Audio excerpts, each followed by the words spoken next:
Chicken pakodi అంటే deep fry అనుకుంటున్నారా? అయితే ఈరోజు తక్కువ నూనెతో ఎయిర్ ఫ్రైయర్లో సూపర్ క్రిస్పీ చికెన్ పకోడీ చేద్దాం. ముందుగా ఉప్పు, పసుపుతో మ్యారినేట్ చేసిన చికెన్ తీసుకుందాం. ఇందులో సన్నగా తరిగిన పచ్చిమిర్చి, కొత్తిమీర, కరివేపాకు వేసేద్దాం. ఇప్పుడు అల్లం వెల్లుల్లి పేస్ట్ వేసేద్దాం. ఇప్పుడు 2 స్పూన్లు కారం వేసేద్దాం. చికెన్కి సరిపడా కార్న్‌ఫ్లోర్ వేసేద్దాం.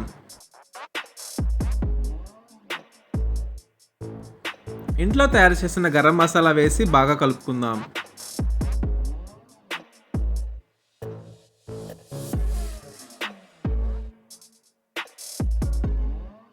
ఇప్పుడు చాలా కొద్దిగా నూనె వేసి మరొకసారి బాగా కలుపుకుందాం. ఇప్పుడు తక్కువ నూనెతోనే మనకి సూపర్ టేస్ట్ వస్తుంది. ఇప్పుడు ఎయిర్ ఫ్రైయర్ బాస్కెట్లో చికెన్ పీసెస్ని ఒక్కొక్కటిగా అమర్చుకుందాం.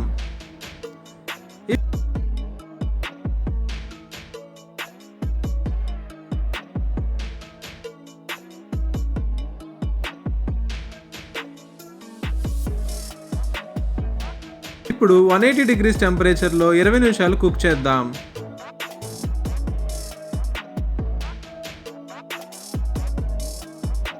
పది నిమిషాల తర్వాత బాస్కెట్ బయటకు తీసి చికెన్ పీసెస్ని ఒకసారి తిప్పేద్దాం.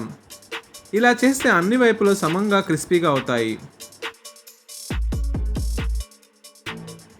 మళ్ళీ ఎయిర్ ఫ్రైయర్లో పెట్టి మిగిలిన 10 నిమిషాలు కుక్ చేసుకుందాం. చూడండి ఫ్రెండ్స్, బయట గోల్డెన్ అండ్ క్రిస్పీ, లోపల జ్యూసీ చికెన్ చూడటానికి నోరుతుంది కదా.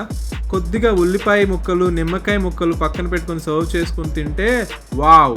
ఇది ఎయిర్ ఫ్రైయర్లో చేసామని చెప్తే ఎవరు నమ్మరు. మీ దగ్గర ఎయిర్ ఫ్రైయర్ ఉంటే ఆయిల్ లెస్ చికెన్ పకోడీని తప్పకుండా ట్రై చేయండి. వీడియో నచ్చితే లైక్ చేయండి, ఛానల్ని సబ్స్క్రైబ్ చేయండి. మరో మంచి వీడియోతో కలుద్దాం.